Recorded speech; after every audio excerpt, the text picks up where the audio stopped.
各位网友，大家好，欢迎来到报明说。在地区危机此起彼伏的背景下，俄罗斯与伊朗的接近不可避免。3月7号，俄罗斯的军事政治分析网站发表了题为“在地区危机此起彼伏的背景下，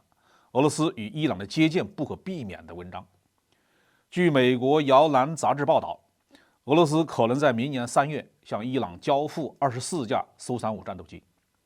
伊朗呢还请求俄罗斯提供其他的军事装备，这里面包括防空系统、导弹和直升机，而伊朗将向俄罗斯提供精确制导的短程弹道导弹。这是俄罗斯与伊朗加强关系的重大事件，意味着两国与西方国家的紧张对抗关系将进一步的加剧。作为对俄罗斯采购伊朗导弹的回应，乌军的武装分子可能拥有比现在射程更远、精度更高的导弹，可能对俄罗斯的克里米亚，包括在塞瓦斯托波尔的黑海舰队的基地和克里米亚大桥构成直接威胁。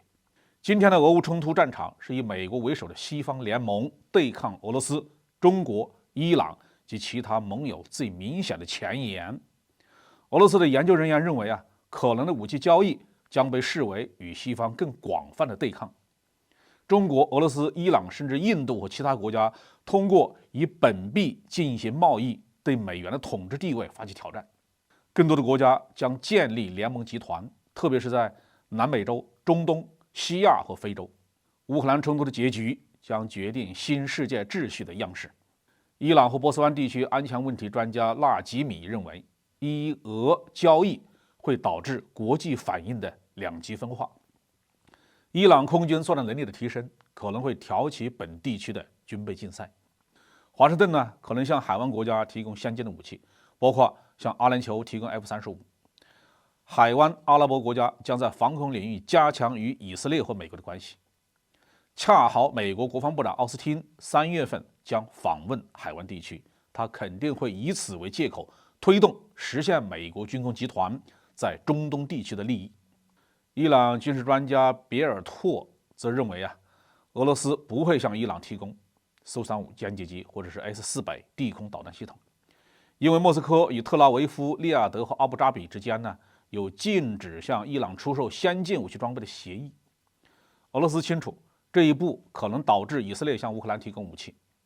同时沙特和阿联酋可能会增加石油的产量，降低油价，这将是对俄罗斯经济的致命的打击。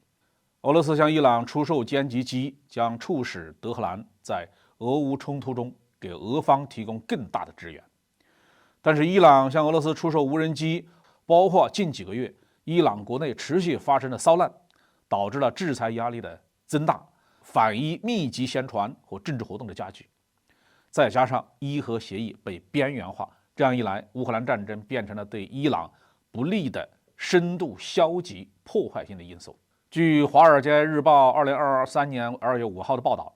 俄罗斯和伊朗计划在达坦斯坦共和国建设生产6000架高速无人机的新工厂，用于乌克兰冲突。伊俄军事合作源远流长，可以回溯到前苏联时期。之前两国签署了俄向伊朗提供各类军事装备的协议，包括 S-300地空导弹系统、苏30战斗机、特90坦克和口径巡航导弹。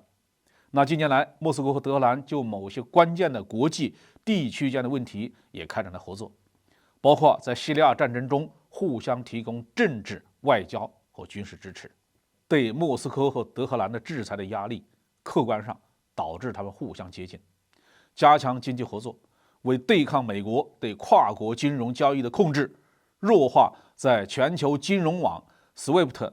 断开之后西方禁运的效果。德黑兰和莫斯科实现了银行体系的一体化。去美元化的措施包括伊朗里亚尔对俄罗斯的卢布进行金融交易，在伊朗的外汇交易所以两国的货币直接进行交易。2021年双边贸易额超过40亿美元，当时的总统莱西宣布，该国与俄罗斯的贸易将增长80%。俄罗斯和伊朗还开展了基础设施项目的合作，包括铁路、能源和通信系统。在农业领域俄罗斯向伊朗出口小麦和其他的粮食，从伊朗进口水果和蔬菜。2022年尽管十分的困难，俄罗斯还是向伊朗提供了14亿美元的贷款，用于建设伊朗南部省的希里克热电站。去年6月，俄天然气工业和伊朗国家石油公司签署了价值400亿美元的相互谅解备忘录，准备开采伊朗的基石和北帕斯气田。去年10月呢，德黑兰和莫斯科还签署了伊朗为俄罗斯的热电站提供大约40个燃气涡轮的协议。英国天空新闻在调查中还确认，伊朗秘密地向俄罗斯提供弹药。